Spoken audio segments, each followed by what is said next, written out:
কলকাতা টিভিতে আপনাদের সকলকে স্বাগত। আপনাদের সঙ্গে রয়েছে আমি অঙ্কুর। শুরু করছি সংবাদ সারাদিন। সন্দেশখালী নিয়ে ভারতীয় জনতা পার্টিকে তোপ দাগলেন মুখ্যমন্ত্রী মমতা বন্দ্যোপাধ্যায়। আজ কল্যাণীতে যে তার নির্বাচনী জনসভা ছিল সেখান থেকেই মমতা বন্দ্যোপাধ্যায়ের অভিযোগ মা বোনেদের অসম্মান করা হয়েছে সন্দেশখালীর ঘটনার প্রেক্ষিতে। কি বলেছেন বিশদে জানবো। আমাদের সঙ্গে রয়েছেন আমাদের প্রতিনিধি সুবল মজুমদার। ঠিক কি বলেছেন মাননীয় মুখ্যমন্ত্রী? এখন মাননীয় মুখ্যমন্ত্রী আজকে যে সভা থেকে বলেছেন যে সন্দেশখালীর ঘটনা সম্পূর্ণভাবে মিথ্যা এবং মিথ্যাভাবে সাজিয়েছিল, তার আজ প্রমাণ হয়ে গিয়েছে। তিনি আরো বলেছেন যে সিপিএম এর এরকম চার্জ আগেও ছিল, তার সঙ্গে আজ তারা সিপিএম থেকে বিজেপি হয়েছে এবং এই বিজেপির লোকজন বিভিন্ন মহিলাদেরকে কাগজে সই করিয়ে মিথ্যা কথা বলে অভিযোগ করিয়েছেন। আগে উচিত পুলিশকে বলবো বা প্রশাসনকে বলবো, যারা এই ঘটনা এই অসম্মান করেছে মহিলাদেরকে, তাদের বিরুদ্ধে আগে ব্যবস্থা নেওয়া হোক। পাশাপাশি তিনি বলেছেন কৃষ্ণনগর লোকসভা কেন্দ্রে মহুয়া মৈত্রকে হারানোর মরিয়া প্রচেষ্টা করেছে বা বিজেপি। তার প্রমাণ গতকাল কিন্তু ইভিএম এ যেখানে তৃণমূলকে ছাপ দেওয়া হচ্ছিল, চলে যাচ্ছিল বিজেপির চিহ্নে, সেই ব্যাপারেও তিনি বলেন।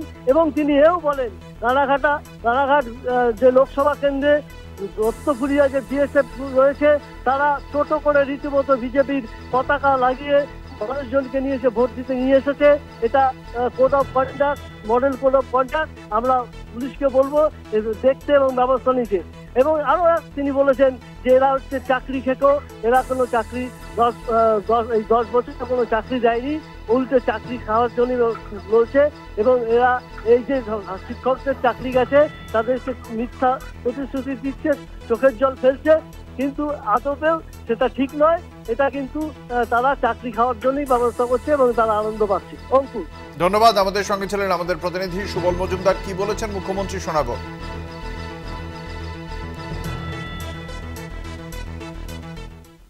সবকটা বিজেপি করতো, এই সিপিএম করতো।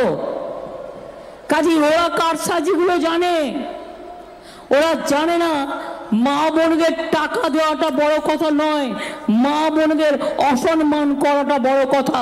তুমি মা বোনদের না জানিয়ে তাদের দিয়ে যা তা লিখিয়ে নিয়েছো, যা তারা পর্যন্ত আজ বলছে এটা আমাদের নামে লেখা হয়েছে, আমাদের বলেছে অন্য কথা। এর জন্য কার শাস্তি পাওয়া উচিত? শুধু লোকাল মন্ডল প্রেসিডেন্টের শাস্তি পেলে হবে?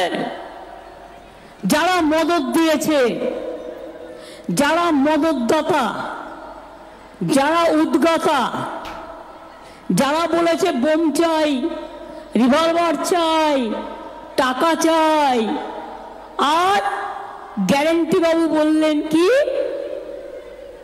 संदेशखाली में पूरा देश में संदेश हो गया, पूरा देश में खबर रह गया कि संदेशखाली में क्या हो रहा है। আমি বললাম ওরে সত্যের জয় আছে, মিথ্যে চিরকাল স্থায়ী হয় না, তোমার মিথ্যে বেরিয়ে। আপনারা শুনলেন মুখ্যমন্ত্রী মমতা বন্দ্যোপাধ্যায়ের বক্তব্য। তিনি ভারতীয় জনতা পার্টির দিকে আঙুল তুলেছেন এবং তার বক্তব্য শুধুমাত্র সন্দেশখালীর যে মণ্ডল সভাপতি তাকে শাস্তি দিলেই হবে না, শাস্তি দিতে হবে এই ঘটনার যারা মদতদাতারা, তারাও দোষী, তাদেরও শাস্তি দেওয়া উচিত। এটাই বক্তব্য মুখ্যমন্ত্রী মমতা বন্দ্যোপাধ্যায়ের।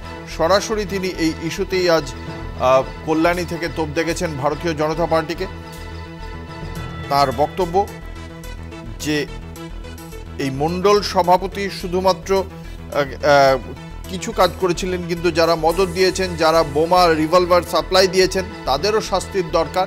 এবং ভারতীয় জনতা পার্টি যে মিথ্যের ওপর ভিত্তি করে যে অভিযোগ করেছে, তার সেই মিথ্যে বেরিয়ে পড়েছে বলেই দাবি মুখ্যমন্ত্রীর।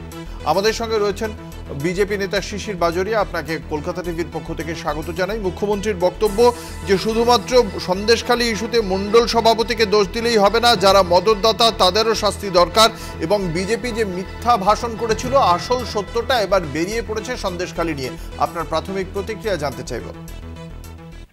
আমাদের দুর্ভাগ্য, সারা পশ্চিমবঙ্গের দুর্ভাগ্য, আমাদের মুখ্যমন্ত্রী, মাননীয় মুখ্যমন্ত্রী একজন মহিলা হওয়া সত্ত্বেও ধারাবাহিকভাবে মহিলাদের উনি অসম্মান করছেন।